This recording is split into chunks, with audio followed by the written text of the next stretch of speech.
Assalamualaikum warahmatullahi wabarakatuh. Perkenalkan, nama saya Ayudhita Nasofadila, kelas 9H absen 4. Di sini saya akan menjelaskan tentang kerajinan bahan keras. Sebelum itu, saya akan menjelaskan terlebih dahulu tujuan pembelajaran. 1. Menjelaskan pengertian kerajinan bahan keras alami dengan benar. 2. Menjelaskan pengertian kerajinan bahan keras buatan dengan benar. 3. Mengidentifikasi karakter jenis bahan keras alami untuk membuat kerajinan secara jelas dan lengkap. 4. Mengidentifikasi karakter jenis bahan keras buatan untuk membuat kerajinan secara jelas. 5. Mendeskripsikan bahan dan alat pembuatan kerajinan dengan lengkap. 6. Menjelaskan teknik yang digunakan dalam membuat kerajinan bahan keras secara prosedur dengan logis. Dan yang terakhir adalah menjelaskan prosedur perancangan produk kerajinan dari bahan keras alami yang artistik, fungsional dengan percaya diri. Pengertian kerajinan bahan keras. Kerajinan bahan keras adalah produk kerajinan yang dibuat dari bahan keras seperti kayu, bambu, batu, kaca, logam, dan sebagainya. Bahan keras dibagi menjadi dua jenis, yaitu bahan keras alami dan bahan keras buatan. Bahan keras alami. Bahan keras alami adalah bahan keras yang diambil langsung dari alam sekitar untuk dibuat produk kerajinan, seperti kayu, bambu, rotan, dan batu. Memiliki karakteristik yang kuat, padat, dan tidak mudah berubah bentuk. Berikut ini jenis-jenis bahan keras alami. 1. Kayu. Jenis-jenis kayu. Kayu jati. Jati adalah sejenis pohon penghasil kayu bermutu tinggi, memiliki daya tahan yang kuat terhadap jamur, dengan karakteristik khusus yang dimiliki kayu jati yaitu kandungan minyak pada kayu jati membuat kekuatan jati lebih baik dari jenis kayu yang lain. Kayu mahoni. Kayu mahoni memang tidak sekuat kayu jati, namun kualitasnya tetap unggul dan dianggap cocok menjadi pengganti jati sebab harganya lebih ekonomis. Kayu mahoni memiliki tekstur yang halus, serta mudah dipegang dan dibentuk, memiliki daya tahan yang cukup lama. Yang kedua ada bambu. Jenis-jenis bambu. Bambu betung.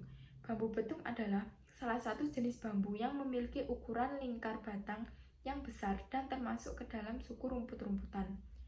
Bambu betung memiliki banyak manfaat dan terutama digunakan sebagai bahan bangunan dan kayu struktural untuk konstruksi berbagai bangunan. Bambu hitam. Bambu hitam adalah bambu yang merumpun, padat, dan tegak. Rebungnya hijau kehitaman dengan ujung jingga tertutup oleh bulu-bulu minang berwarna coklat hingga hitam.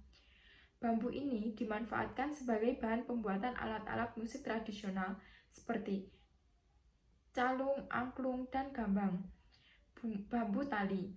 Bambu tali atau bambu apus adalah jenis bambu yang tersebar luas di Indonesia dan Asia tropis. Bambu ini banyak diusahakan untuk bahan baku pembuatan kerajinan tangan. Bambu ini disukai untuk membuat berbagai keranjang dan barang anyaman rumah tangga, alat masak-masak, furnitur, dan lain-lain. Yang ketiga ada rotan. Rotan adalah sekelompok palma dan puak yang hidup dengan memanjat atau merambat pada pohon. Batang rotan. Yang ketiga ada rotan.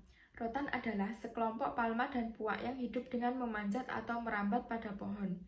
Batang rotan biasanya langsing, padat, tidak berongga, dan memiliki diameter 2-3 cm dan banyak dilindungi oleh duri-duri panjang dan keras. Rotan memiliki beberapa kelebihan dibanding dengan kayu, yaitu lebih ringan, kuat, elastis, mudah dibentuk, dan murah. Yang keempat ada batu. Batu adalah suatu benda yang berwujud padat dan bentuknya baru akan berubah jika ada pengaruh eksternal. Batu memiliki beragam tekstur bergantung dari jenis batu. Batu diklasifikasikan menjadi 3 jenis, yaitu batuan beku, batuan sedimen, dan batuan metamorf.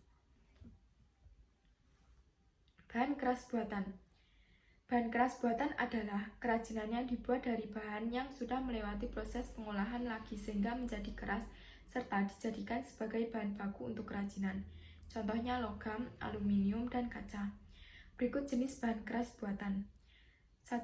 Logam. Pemanfaatan logam dalam kehidupan sehari-hari memang sudah sangat sering kita jumpai, mulai dari peralatan rumah tangga hingga sebagai alat penyangga bangunan dan lainnya.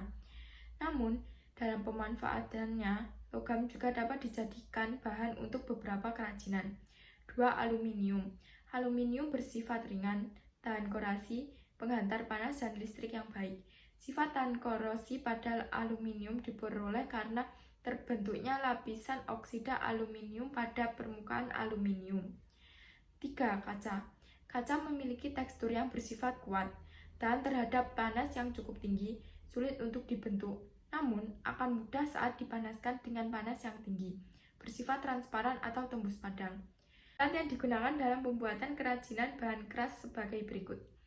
Alat potong atau alat gergaji, alat ukir seperti pisau atau pulpen ukir, alat untuk ukur seperti penggaris atau meteran, dan kuas lukis. Teknik dalam pembuatan kerajinan bahan keras ada 4. Pertama, teknik ukir. Teknik ini dilakukan dengan cara menggoreskan, memahat, mencukil bagian dari bahan dasar tersebut sehingga membentuk pola yang diinginkan. Teknik ukir cocok diterapkan pada bahan keras seperti kayu dan batu. Yang kedua ada teknik ukir tekan. Teknik ukir tekan adalah teknik membuat hiasan di atas permukaan plat dengan cara ditekan dengan menggunakan alat sodet. Teknik ini biasanya digunakan pada bahan logam. Jenis logam yang sering digunakan untuk kerajinan dengan teknik ukir tekan adalah plat tembaga. Yang ketiga, teknik anyam. Teknik anyam adalah teknik membuat karya seni rupa yang dilakukan dengan cara menumpang tindihan bahan anyam yang berupa fungsi dan pakan. Teknik ini menjadi teknik yang paling familiar dalam membuat kerajinan tangan. Teknik ini dapat diaplikasikan pada kerajinan dengan bahan dasar bambu dan rotan. Dan yang terakhir adalah teknik pahat. Teknik kerajinan bahan keras yang terakhir adalah teknik pahat. Teknik ini dilakukan dengan cara mengurangi atau membuang beberapa bagian pada bahan dasar untuk dibentuk menjadi sebuah pola. Umumnya, teknik jenis ini menggunakan alat bantu seperti palu, pahatan, kikir untuk kemudian diaplikasikan pada kerajinan dengan bahan dasar kayu. Rancangan proses pembuatan karya kerajinan bahan keras. 1. Membuat rancangan, yaitu dibuat di suatu kertas dengan menggambar ide yang diinginkan. 2. Menyiapkan alat dan bahan dengan lengkap. 3. Membuat benda sesuai rancangan. 4. Tahap penyelesaian, yaitu dengan merapikan atau memberi hiasan atau beberapa tambahan lain sehingga meningkatkan kualitas kerajinan tersebut. Sekian presentasi dari saya. Wassalamualaikum warahmatullahi wabarakatuh.